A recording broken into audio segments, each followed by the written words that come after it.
otherwise, that's what I'm looking for. Rival, they need to figure out a way to bounce back after such a disappointing loss, whereas Eanix, they're too kind of struggling right now, I would say. Obviously, losing to Dignitas, splitting with Obey Alliance was pretty good for them, so they're still in the running. For sure. I mean, they're absolutely still in there. As far as the math goes, they have about another week or so before they can be eliminated. But today, very, very important. Fafnir and Nemesis banned out by them being Purple and Rival. Eanix on the other side, taking care of the jungler and Geb. I think Geb's kind of curious, so locked in first. Why is Geb banned? Well, whether or not Callus really likes the Geb is out of the question. I think it's more of the lines that Fails probably wants to play something super hyper aggressive in the jungle and not really wanting to deal with the disruption that Geb provides between the Cataclysm, the knockup, and then that Geb shield to save somebody's lives. Well, the Khepri kind of one step forward above the Geb shield. We'll see Callus on the Khepri, and the Raven likely will be found in the jungle. I like Khepri because Khepri's an interesting character that he's a backline defender, but Callus can still play him hyper-aggressive, expect a lot of abducts. That's what you see out of Colossus, Khepri. Bellona and Jingwei making Seoul feel at home. Tons of basic attackers. And you were talking about aggression here. We're seeing Raven and Osiris paired up. This is a strategy that teams have been doing before, where you get these two warriors, whether it's Bellona Raven, Osiris Raven, and you're trying to control the solo side of the jungle in the early game, strip away the speeds and the blues, and start dominating that side of the map. Raven and Osiris, with the Osiris selection, Raven pretty much guaranteed to be in the jungle. Ram and Kernanos banned out by Eanix, so they've got an eye on vote.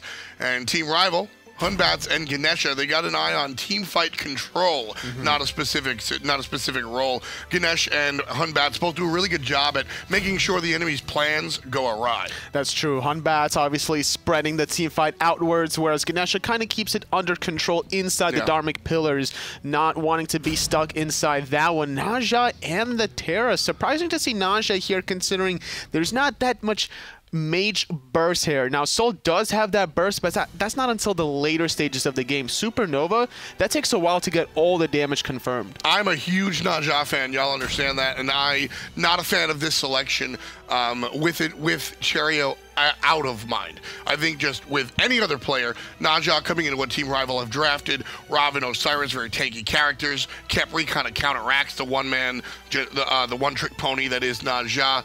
But it is Cherio. How good is Cherio? Will his Naja kind of topple the fact that Team Rival have a draft built against him? Let's take a look. Game number 1. Well, it's going to be Fails playing the Naja. Formerly, Cherio, the jungler, really preferred this god, but despite him leaving this team, the identity remains. The Naja still provides a good enough amount of support. Whether or not you have that mage burst waiting for you underneath, the stun can still set up a little bit of damage. Yeah, I got egg on my face there. It is Fails, not the Cherio that we've seen in the past, but Fails has a strong Naja, so you know what?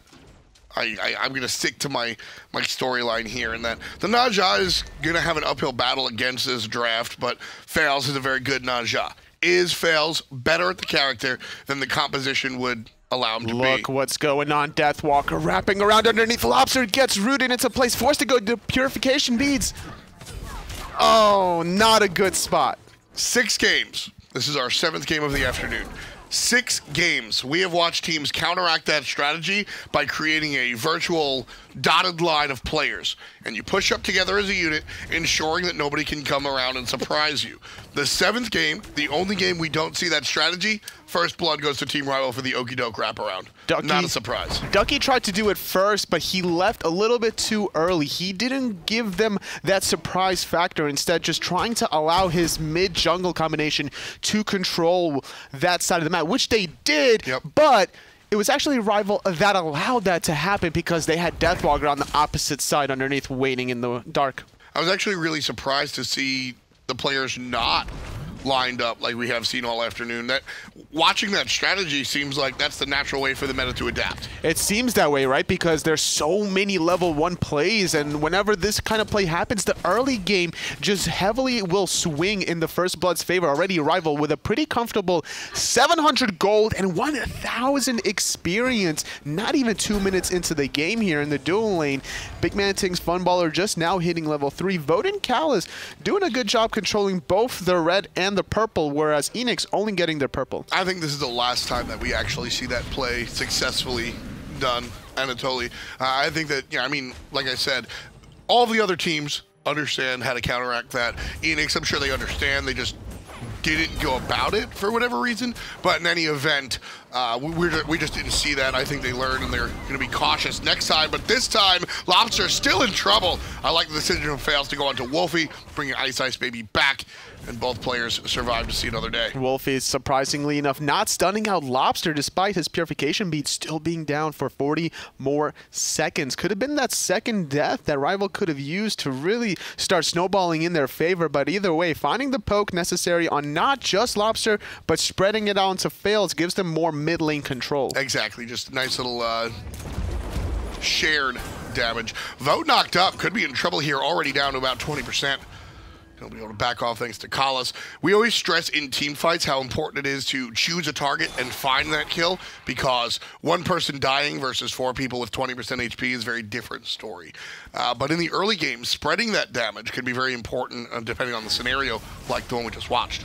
Already hitting level 5 before Lobster. Wolfie could look to switch to many different targets depending on what he wants to do now. But finally, Lobster does match the pacing of the experience, will have that Supernova available. And I'm looking at these two team compositions here.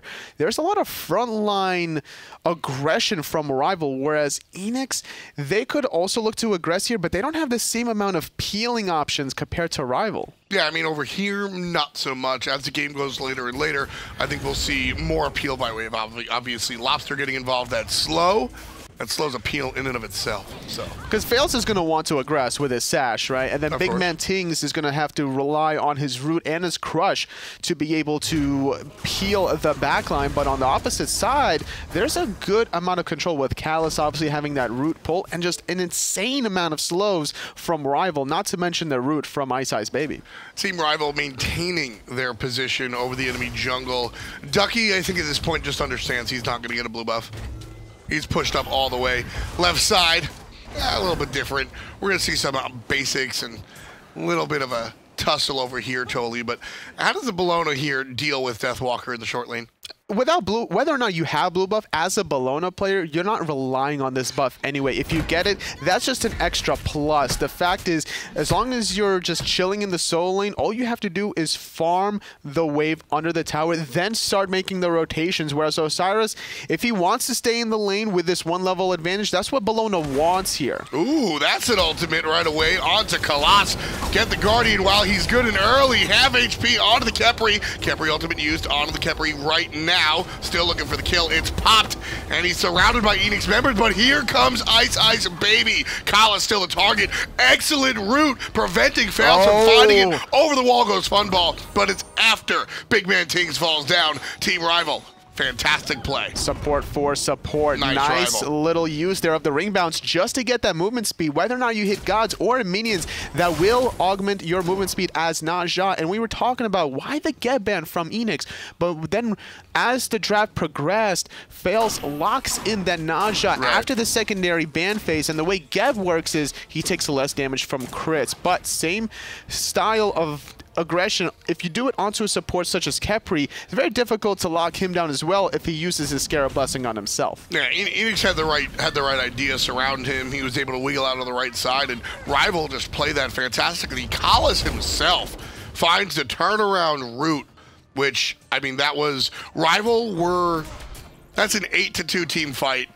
8 going the way of Eanix. They're supposed to win that team fight. Rival just kind of wiggled out of there. They did a great job even finding the kill in return as well. Funballer barely clipping Kalas along the side there. So at the end of the day, it was a 1-for-1. Rivals still have a comfortable lead off of that first blood and the constant invades towards that solo speed buff. We kept talking about in the drafting phase how this Osiris Robin can get off to a very scary start if they start grouping together in that side of the jungle. Yeah, they just become this ball of, maybe not death, because it's not burst damage, just this ball of annoyance where they slowly slow you and chip you down, and you just can't go anywhere, and they're not even building Frostbound yet. It's just like two bouncers saying like, nah, you're gonna wait in line here.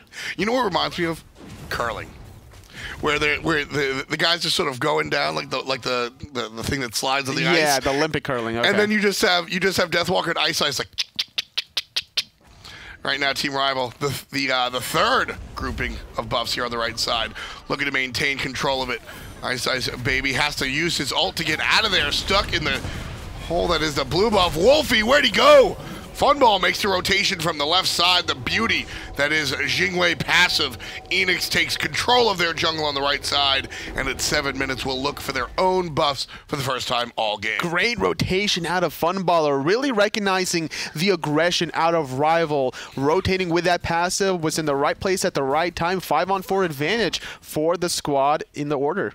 I like the play coming out from Funball because that proves that that was a calculated decision to protect the buffs on the right side. Fails is down about half a level from Ice Baby, and Eanix said, look, we can't allow this to get any more out of control, specifically because you're a Naja, you have one job, damage, etc. So in order to protect the jungle's farm, the jungler position farm rather, Eanix makes a decision.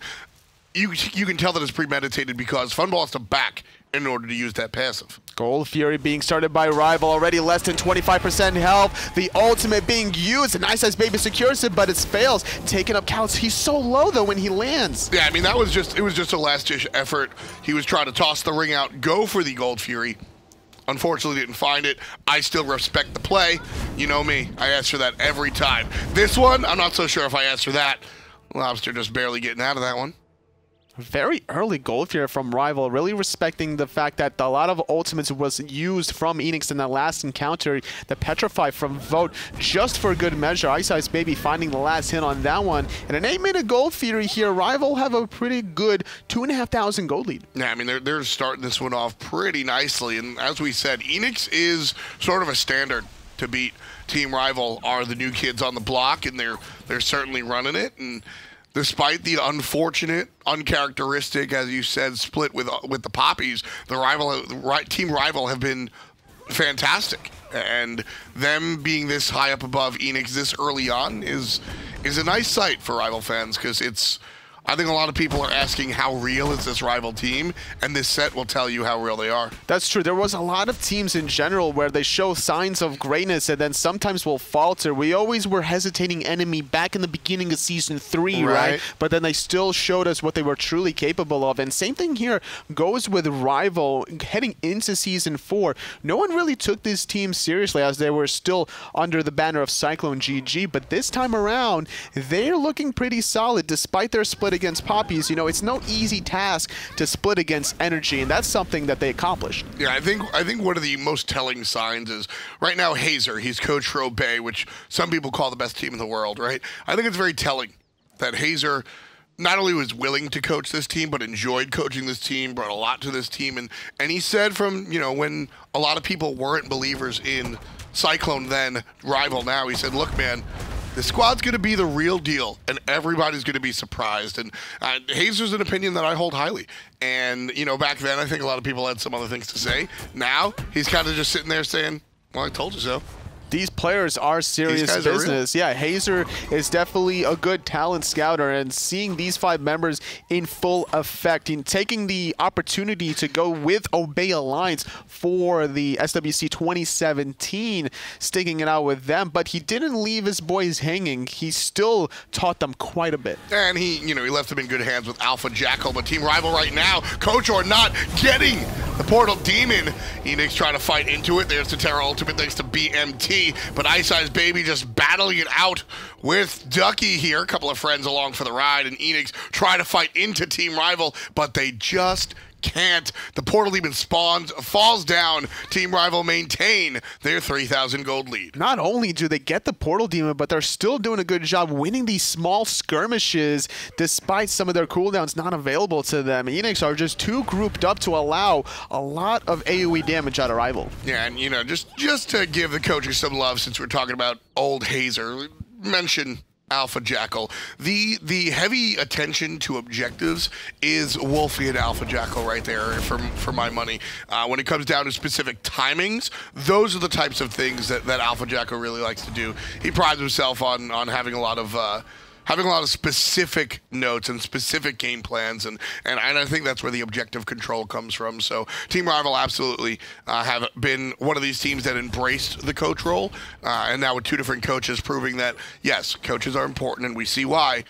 But these 5 players also can do a damn good job pushing their buttons. Because even during Season 3, when they were Cyclone GG, they always had the talent to be able to outbox their potential, get some solo kills here and there. They just could never group up and get the objectives that they really need to. So the time spent learning, whether it was from Hazer or from Alpha Jackal, they've now started to collectively combine their ideas and start progressing with a lot more objective secure. And that's the key, is they're coming together as a unit, and I think you learn your fundamentals at first. That was, maybe chapter 1 when they were Cyclone. Now Team Rival, they're learning some of the finer points. They always had that individual skill, that individual prowess, and as we turn into sort of chapter 3, what's next, we're seeing this team become that next level unit where, communication, sometimes we'll see plays come out from Ice Baby, and Wolfie already knows what he's going to do, and it's a lot of fun to watch. And we're going to see a lot of plays out of Deathwalker as he continues to bully Ducky in that solo lane. 2-level lead for this Osiris player. Finishing off the Mystical Mail before the Bologna allows him to make plays like this where he has more physical protection, so he's going to take the tower and just prevent him from backing, continuing the power play spike. Oh, and here comes Ice as well. Going to be a stun unless the jump away is strong, and it will be. Ducky, he loses his ult, he loses his tower, and he loses his lane. Mid lane, different story. Collis in trouble. Lobster gets a chunk taken out of him thanks to Wolfie.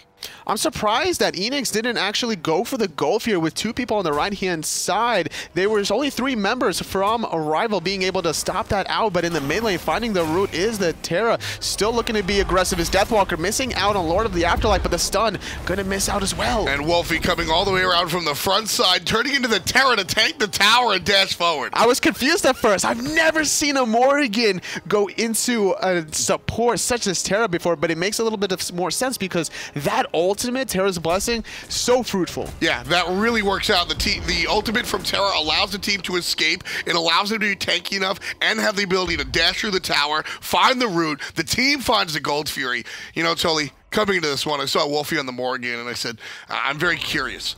Because Wolfie has mages and on her. He can play weird stuff. He's been playing for a long time.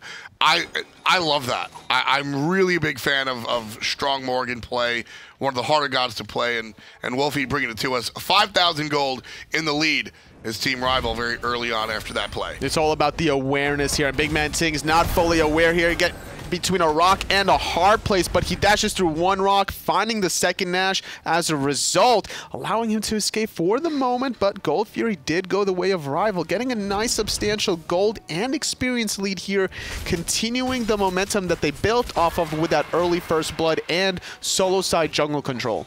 Terra saved right there pretty much, just barely getting out of there. Let's take a look at the items, please. Terra just barely getting out of there in large part due to the Bracer.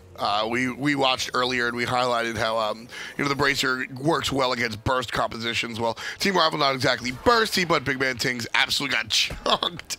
Getting 50% of your health back, certainly a good look. Absolutely, especially with the cooldown reduction that you get from that item. 3 seconds, it doesn't seem like much, but at the end of the day, especially when you use Terra's Blessing, that's a big deal. I suppose. See, that's the one where I think that you get less effective usage out of it on the Terra. I don't think your cooldowns are short enough to really make use of that, but getting 50% of the health you just lost back in the past 3 seconds or so, yeah.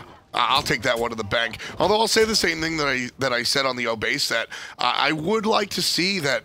I think right now the Bracer is very strong early game, but later on as the game progresses, a team-oriented relic meditation might be nicer to see. We'll see if it comes back to bite him in the butt later on. And during a lot of these late game encounter team fights, there's always going to be a lot of poke back and forth action. So you might be taking 10% of your life in about 3 seconds. There's a big burst of life coming out from Deathwalker over the top. Finds a target this time. Vote takes down Ducky. Fails use the ultimate to get out of jail. Meanwhile, the Portal Demon went down so easily for Team Rival. And I think that's the biggest takeaway, Toli, is this game, I know it's not But this game looks easy for Team Rival. Rival with their second Portal Demon, finding 2 Gold Furies earlier on. We were talking about their objective control compared to Season 3 and Season 4, and the way they're playing this game is just the same way that they started off the Spring Split when they defeated out against Energy in the LAN environment 2 times, both at the Gauntlet and then at that Spring Split. Bot Funball just going for the split push. Nah, I'm kidding. I never mind the split push when it's in this type of situation. Although man, maybe he could defend this tier 2. Deathwalker gets stunned a little bit, and that will cause some trouble for Team Rival, and it's exactly what we'll see. Eanix successfully defending against the tier 2 tower. Funball back in the lane thanks to that passive one more time. Ring bounce would be good. Fails, find it, but he's too far back. Oh my goodness. The stun onto Deathwalker Sash as well, finding the knockup bludgeon is going to help Funballer secure that one. So the tier 2 tower stands for Eanix, and this gives them a nice 5-on-4 power play. Wolfie having to back, he was too low, no one to defend this tier 1.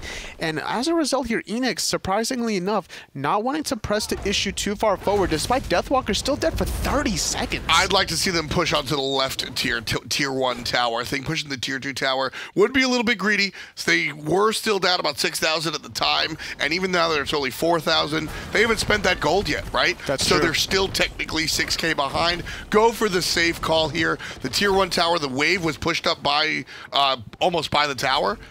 If the wave wasn't that pushed up, Tully, I would have said maybe you should go for the tier 2 tower and play it dangerous.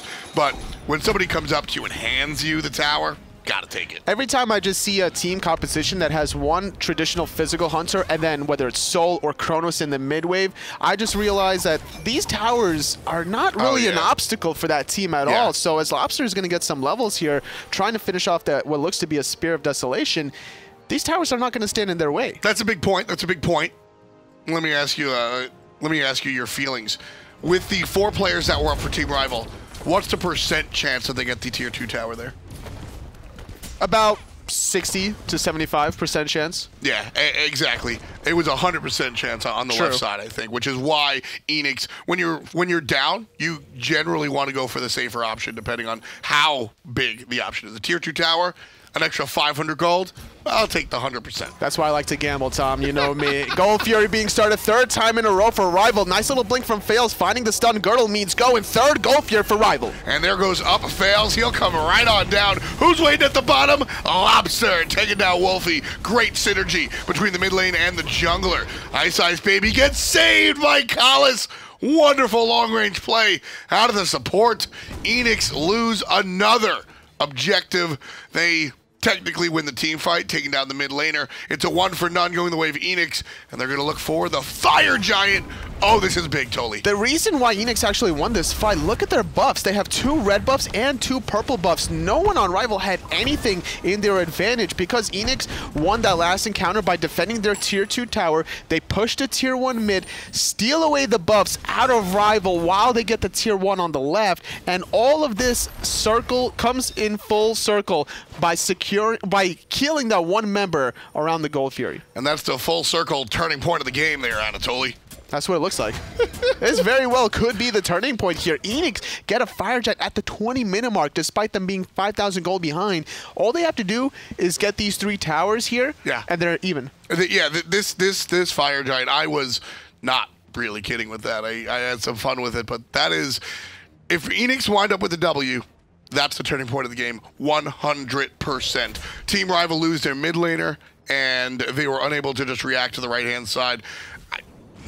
Fails just did a great job blinking through into the Gold Fury pit, catching Wolfie off guard in traffic. Yeah, that's always one of the most difficult things to do as Najan, because not only is that ability difficult to hit, but when there's that many people in front of your face, you're just hoping that you're going to hit the right target. Yeah, I mean, that's the thing. You blink in and you get Collis. And then that fight goes nowhere. Yeah, you're not going to be killing that support. You hit Kepri for 90, and then he VELs and waddles away. You grab Wolfie, well, Lobster kills him.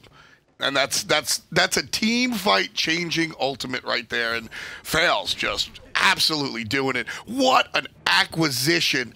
You know, we spent a lot of time looking at the other side of the coin. What does Elevate look like without Fails? But let's celebrate Fails for the moment. His position on Eanix, I think I think it's worked out well for him. I think it's worked out well for Eanix. I have loved this young man's career. I hope it continues going in this direction, and I think he himself can help the veterans of Eanix, and I'm very excited to watch this play out. It definitely seems like the right move out of Eanix. They post some content every now and then out of their Twitter where they share their communications and how they review replays together and stuff like that. And, you know, they'll trash talk each other every now and then, but it's all in good spirit. Whenever you're this comfortable with each other, whether it's fails or otherwise, that's the signs of a very well-established team. I always bring it back to Mask. When we first saw Mask come into the Pro League, he looked like a shadow of what he is today. Now he's considered a top jungler. And he played on a couple of different teams that he'll tell you he just wasn't comfortable with the culture, the players around him. You put him with Barracuda and Jeff and the guys on LG, all of a sudden he's one of the best. And that you just got to be comfortable. Eanix, losing, but comfortable. Pushing up the right-hand side. Fire Giant is available to them at the moment for a couple of minutes still. Right side tower, tier 2, wants to be defended by Rival. They have to hold on to this Fire Giant siege for another minute is the duration of their buff. What's Wolfie's plan? Ducky wants to be able to lead the charge. Wolfie could easily go into the backline here, but it's going to be Ice Ice Baby engaging first. Wolfie's on the flank, goes back into Terra. Again, 2 Guardians for Team Rival. That's going to be trouble for Ducky. He grabbed by Collis, pulled in, and shut down. Number 5 for Team Rival, defending the tier 2 tower against the Fire Giant Eanix. So much control out of Rival, especially with Wolfie going into the Terra. We talked about the only control that Eanix has is the Terra, but that's an option that Rival has as well. Deathwalker trying to save the tier 2 tower, finding the revive as Callus for the moment. Funballer having to use that agility away. Lobster doing a lot of damage, but fails. Caught in no man's land. Twice that team fight, Collis gets a kill with an abduct. Sure, it goes to vote NBK or somebody else. Collis abducts you, and you just die. I love how quickly Team Rival just drop everything and focus Kepri's target. They do that flawlessly. That is a solid team fight squad. There's just no stopping Rival, it seems, despite not having the Fire Giant. One little small misstep that they did around the Gold Fury, they know how to still hold on for dear life. That tier 2 tower, if that falls, if Rival lose that team fight, lose a few members, lose that tier 2 tower, Eanix are starting to snowball the momentum. And with the respawn timers, they could even potentially get the next Fire Giant on top of it. A 4,000 or 5,000 gold deficit at 24 minutes with the Fire Giant buff is a tie game. Yay or nay? Yes, with Eanix getting the Fire Giant but still being behind 4,000 gold, they could have easily tied up this game, but great defense from Rival. Well, what I'm saying is that Eanix was down the gold, but with the Fire Giant, it's all even. Pretty much. So it's not like Team Rival, it's not like Team Rival have this absorbent lead that they can say, oh, that's why they defended correctly. They just outplayed Eanix. Sure. The thing was, Eanix had the 6-man in terms of the Fire Giant buff, but Rival had that tier 2 tower as their 6-man to help defend a little bit longer. Well, no extra players by the Gold Fury. Ducky dashes forward, and everybody on Rival dances away. Gold Fury reset. That's a good one for Eanix. But it will be started very quickly by Team Rival. More looking for the fight. Listen, Team Rival have won almost every single team fight this game. Yes, bait out the fight every chance you get. That's what they're going to do. Funballer backing to base, but this could be a bad timing here because the Gold Fury beats started yet again, but it doesn't matter. He's not that close. Terra's Blessing being used. Diving the backline. The steal! Fails, takes away the Gold Fury. Finally, an objective goes in the direction of Eanix, but guess what? The team fight still all Rival. Ducky falls down. Vote gets another kill. 4-0-2 for the Hunter. 7 in total for Team Rival. And despite the Gold Fury going the way of Eanix, Rival still lead this one 3K. I wouldn't be surprised, though, if this time Rival start aggressing towards the right side of the map, looking for some more control, dropping Vision aggressively against Eanix, Deathwalker, and Ice Ice Baby, leading the charge here, finding some shots over the walls, but without their hyper carries of Wolfie or Vote here quite yet, they can't press on forward too far. Yeah, Team Rival have to look for the opposition, look for the positioning of the enemy team. There they go. And Deathwalker by himself on Osiris, who Osiris can zone. And that's exactly what he's doing here. Big man Ting's trying to sneak his way in there. Fire Giant 10% HP. Nobody close enough. Fire Giant, scratch that. They are close enough. Ice Baby gets the Fire Giant for Team Rival. And now they got to deal with Eanix, who's trying to steal it away. Trying to run away. Ice Baby. Wolfie's going to try to find the revive as well. Funballer having to go into the Aegis. Nice little route coming out of Big man Ting's. Up and down goes Deathwalker, finding multiple people Eanix in a route, but Funballer, he wants to dive. Eanix is going for the right targets. Funball needs to find it, needs to leave it. Ducky gets the kill. Finally, Eanix. Ooh, Tolly. Ooh, Tolly. This is back and forth here, Tom. Losing their life, Ice Baby, but finding the Fire Giant. Very risky call here. We saw Wolfie peel away from the Fire Giant, getting distracted by Fails around the corner there, but still, luckily enough, finding it. Yeah, I like this play coming out from Eanix. Just get a little something.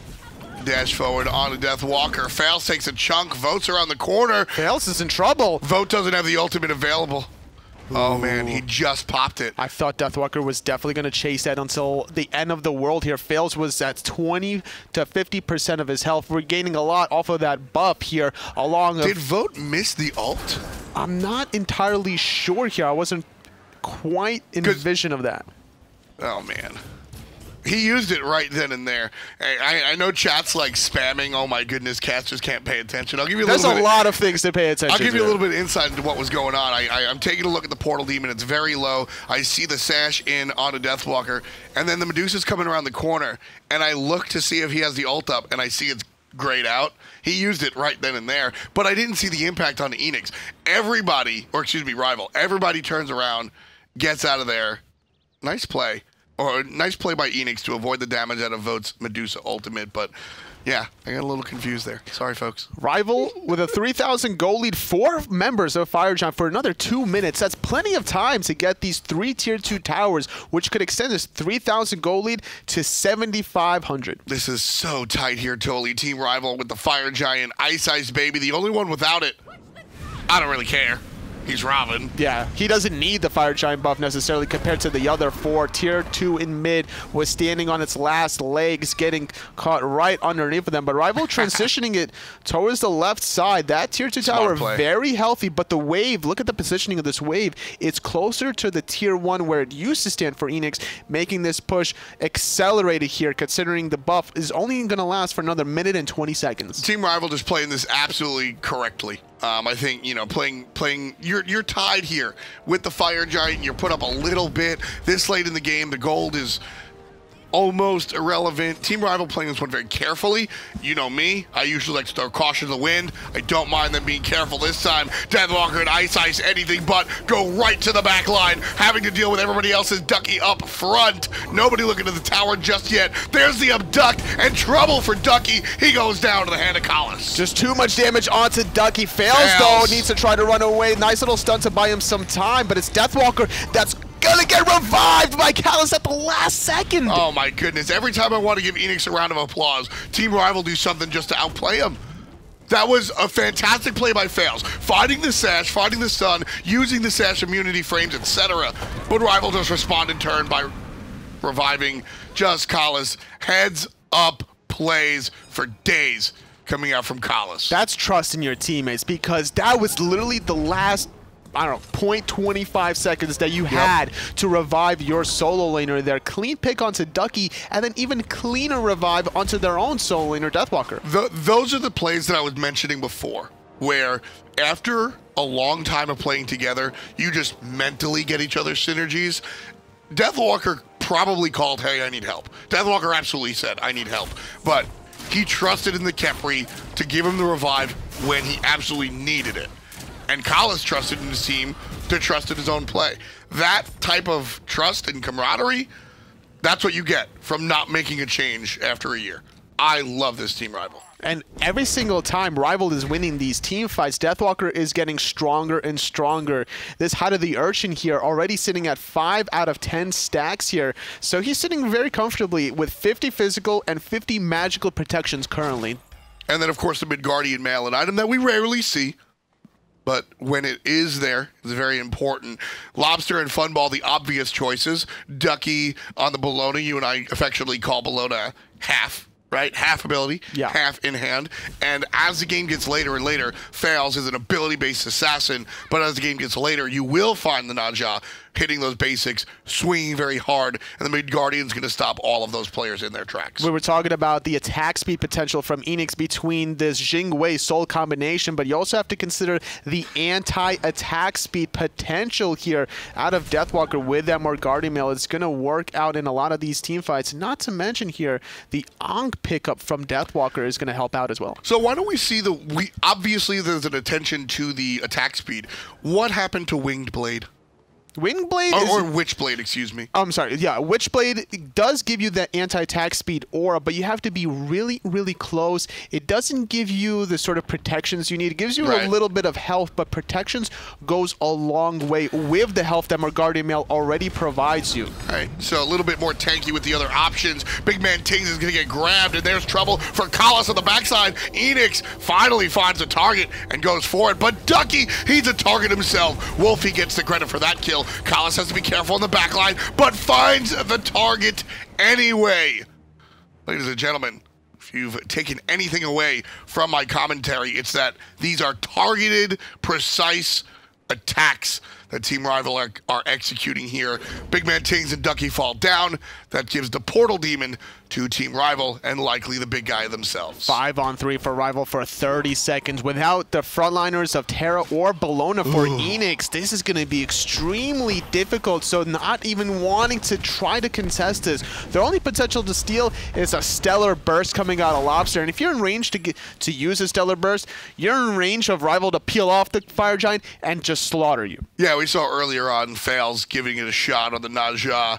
Naja not exactly equipped to steal objectives. You throw the ring and cross your fingers, right? Unfortunately for Fails, he did not wind up successful there on the Gold Fury. And Team Rival pick up the Fire Giant uncontested and a tier 2 for their troubles as well. Just over a half hour into this match, folks. 15 kills. And Team Rival own 2/3 of them, up about 10,000 gold to Eanix. And I wanted to harp on this relic selection from Deathwalker, going for this Cursed Ankh here. Despite Lord of the Afterlife giving you 100% anti-healing, you're not going to hit the whole team with that one ability unless you know, you just won the lottery but get that kind of same luck. But either way, the Cursed Ankh has enough range to affect everybody on the enemy team, giving that 50% anti-healing, and there's a lot of self-healing here from Eanix. Looking at Ducky with the Scourge, Lobster once he procs his first ability, and then Big Man Tings, the Monolith here, and the Terra's Blessing, all going to get mitigated by this one relic. Also the Bracer, right? I mean, we spoke about how effective the Bracer is at really counteracting large amounts of damage, and you're going to cut that 50% healing down even more so. So, kind of interesting choice.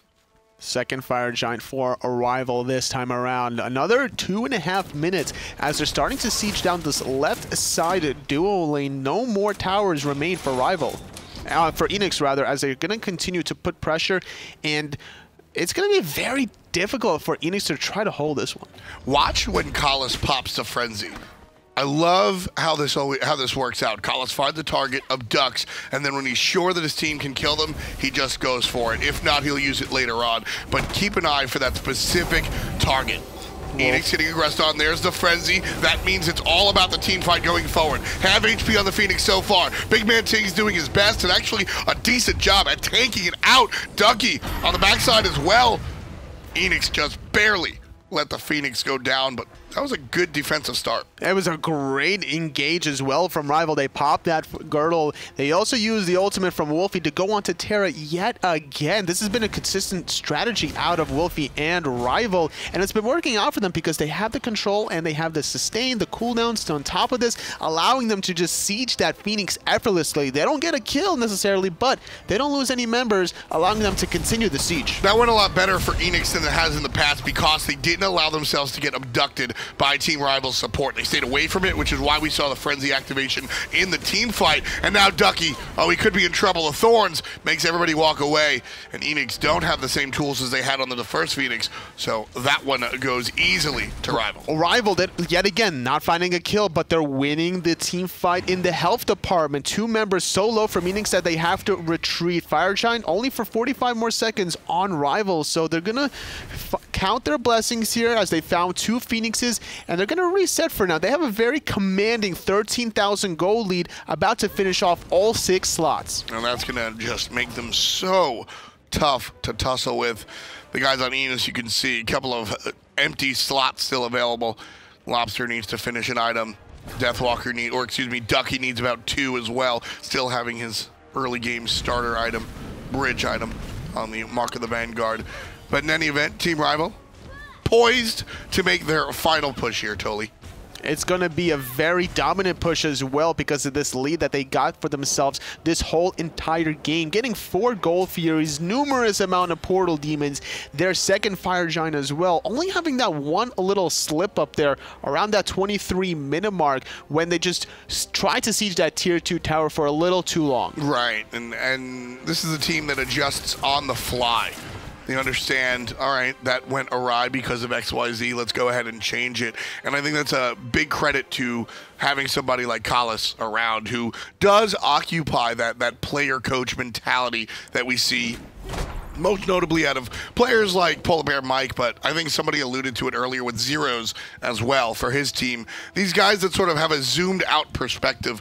Collis very tactical minded, and I think you can see it in the way his team plays. And this is such an important set for both of these 2 teams. Eanix, this is their 5th set thus far in the split. This is the 4th for Rival, and already Rival sitting with 5 points, Eanix at 4. This is a Valencia match, pretty much. This could easily allow Rival to separate the gap even further out of Eanix if they find this game with the lead, and then if they can secure the next one, the chances for Eanix to make it just diminish greatly. Eanix right now trying to just push up the waves of minions, so they don't have Fire Giant minions barking at them while Team Rival is also heading into their base. That's at least the idea, but with 2 waves of fire minions, it's easier said than done. Team Rival going to focus on the right side, the only Phoenix available still. So Rival grouped up, Fire Giant in hand, ready to go. Still heading into the 39-minute mark, the last and final Phoenix standing for Eanix. Needs to be aggressed on by Rival if they want to close out this game. Now, despite having such a commanding lead, they could honestly just go down the mid-wave if they wanted to. But Rival, they know what's at stake here. They're going to cross everything off the checklist before they get to that last and final boss in the Titan. And this is Eanix. Eanix is a very strong team, like we said. A lot of players think that this team is one of the best. So Team Rival playing it safe here. Eanix bringing the fight to Rival. There's the frenzy out of the red squad looking for the fight and the kills. Phoenix still alive. Now there's going to be Fails getting damage and staying relatively safe himself. That's trouble though. Big damage onto Eanix from Team Rival. They push everybody out and Rival look for the Firebird. Everything exposed. Stalled for as long as they possibly could, but finally the 3rd Phoenix does fall. Left respawned, but got taken out by those fire minions. Middle will respawn as well, and this is looking like it's going to be the final push for Rival if they could just find some picks. That's what they're trying to do. They want to find the opportunity that's correct. You don't just want to walk in and kind of just press W at the opponent. So where do they go for it?